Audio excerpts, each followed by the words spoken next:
मुझे तो लग रहा है कि ये इंडिया अलायंस कहीं जनवरी में ही समाप्त ना हो जाए, क्योंकि सबको साफ दिख रहा है कि साथ आए या अलग अलग रहें।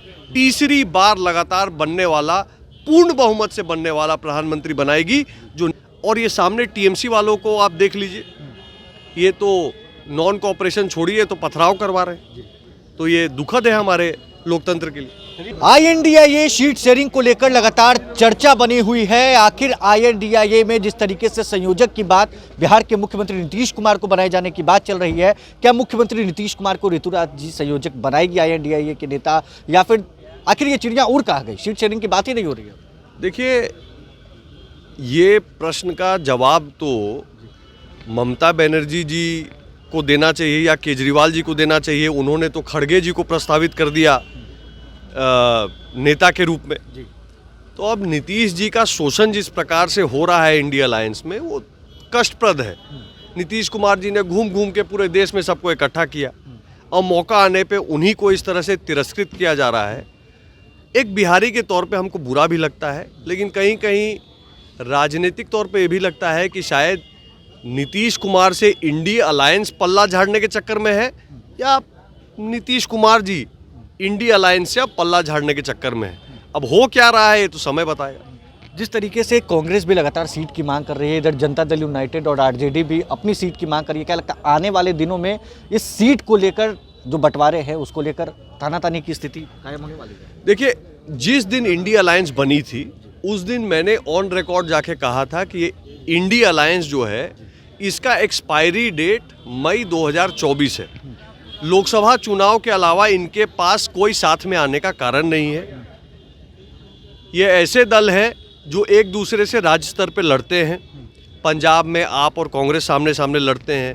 वामपंथी और टीएमसी एक साथ कभी नहीं बैठ सकते। बंगाल में, दिल्ली में यही हाल है, गुजरात में यही हाल है, अन्य अन्य प्रदेशों में यही हाल है।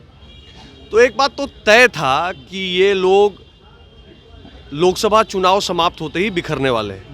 लेकिन आज जनवरी में जो परिस्थिति सीट शेयरिंग को लेकर दिख रही है, मुझे तो लग रहा है कि ये इंडिया अलायंस कहीं जनवरी में ही समाप्त ना हो जाए, क्योंकि सबको साफ दिख रहा है कि साथ आए या अलग अलग रहें। जीतेगा तो मोदी ही। तो बड़ी भविष्यवाणी कर रहे हैं, मई में एक्सपायरी डेट और जनवरी में ही कहीं पहले ही ना हो जाएगी। लग तो ऐसा ही रहा है। हाँ। हम लोग भी न्यूज़ देख रहे हैं, जैसे आप न्यूज़ बना रहे हैं जी। लगता तो ऐसा ही है कि ये लोग अपना पल्ला झाड़ के भागने के चक्कर में है।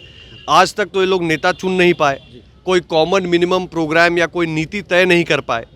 नियत आप सबकी जान ही रहे हैं, सब के सब ईडी से भागने के चक्कर में, सीबीआई से भागने के चक्कर में है। तो जनता के सामने सारी चीज़ें हैं। जनता को ये सब नहीं चाहिए। जनता को एक स्थिर सरकार चाहिए, एक मजबूत नेता चाहिए, एक निर्णायक नेता चाहिए। ऐसा नेता चाहिए जिसकी गारंटी देश में चलती है। जब वो गरीब के लिए खड़ा होता है तो उसकी गारंटी चलती है। जब वो पाकिस्तान को आंख दिखाता है तो पाकिस्तान के सामने भी नज़र झुकाने के अलावा चारा नहीं बचता। अंतर्राष्ट्रीय स्तर हो या देश हो, मोदी की ही गारंटी चलती है। ये जनता भरपूर रूप से जानती है, और जनता इस बार अप्रत्याशित तरीके से मोदी जी को 400 सीट से अधिक देकर देश का तीसरी बार लगातार बनने वाला, पूर्ण बहुमत से बनने वाला प्रधानमंत्री बनाएगी, जो नेहरू जी के बाद किसी ने हो नहीं पाया। एक अंतिम सवाल, ईडी की टीम पर हमला हुआ बंगाल में, इसको किस तरीके से?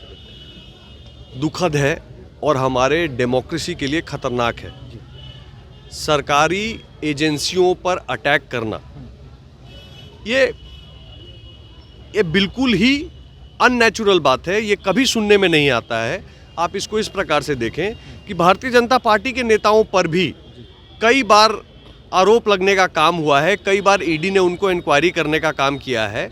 घंटों घंटों, दिन दिन, हफ्ता हफ्ता इंक्वायरी किया है, पर कभी भी non cooperation Bharatiya Janata party के किसी नेता के तरफ से नहीं हुआ है।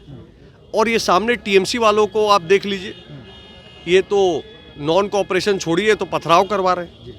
तो ये दुखद है हमारे लोकतंत्र के लिए। चलिए, हमारे साथ ऋतुराज सिन्हा मौजूद थे। बड़ी भविष्यवाणी 24 को लेकर कर दी है। मई के महीने में जो है INDIA समाप्त हो जाएगी, सब खत्म हो जाएगा। देखने वाली बात है। बहरहाल इस खबर में बस इतना ही। अगर आपने अब तक लाइव सिटीज को सब्सक्राइब नहीं किया है, जल्द से जल्द लाइव सिटीज को सब्सक्राइब कर लें। धन्यवाद।